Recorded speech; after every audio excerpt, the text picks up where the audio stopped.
Au Burkina Faso, un épisode interpelle. Un médecin aurait consacré publiquement des critiques envers le président Ibrahim Traoré, soulignant l'insuffisance de l'action de l'État contre le terrorisme.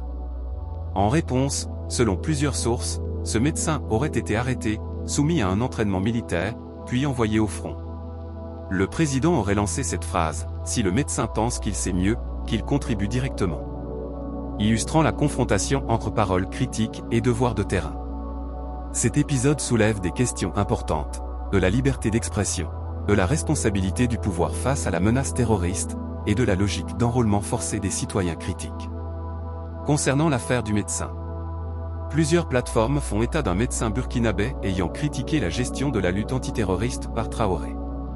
Selon le récit, après ces critiques, l'autorité l'aurait fait arrêter, puis former militairement, puis déployer directement sur le champ de bataille. Le président Traoré, cité dans ces récits, aurait dit « Let him go and tackle le terrorisme since he knows better than the military ». Laissez-le aller combattre le terrorisme s'il croit mieux savoir que l'armée. Les enjeux et implications. Liberté d'expression vs discipline de l'État, cette affaire traduit une tension. À quel point une critique publique peut-elle être tolérée? Et jusqu'où le pouvoir peut-il répondre par des mesures coercitives? Symbolique de l'enrôlement, envoyer quelqu'un au front parce qu'il critique, c'est transformer la critique en travail de terrain. On peut y voir un message fort, parler implique agir ou se taire. Efficacité sécuritaire, le pouvoir est contraint par l'urgence sécuritaire.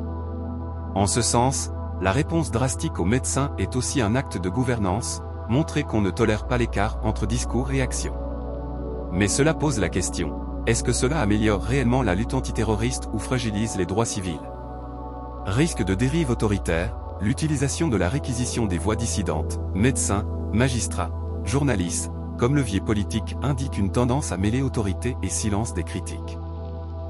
L'épisode du médecin au Burkina Faso critique, puis enrôlé au front, est à la fois un symbole et un signal. Symbole d'un pouvoir aux abois, mêlant urgence sécuritaire et réponse autoritaire. Signale que, dans certaines circonstances, la démocratie critique peut se heurter à l'exigence d'action immédiate. Il interroge le pacte social. Un citoyen a-t-il le droit de critiquer librement, même quand la guerre est dans la rue?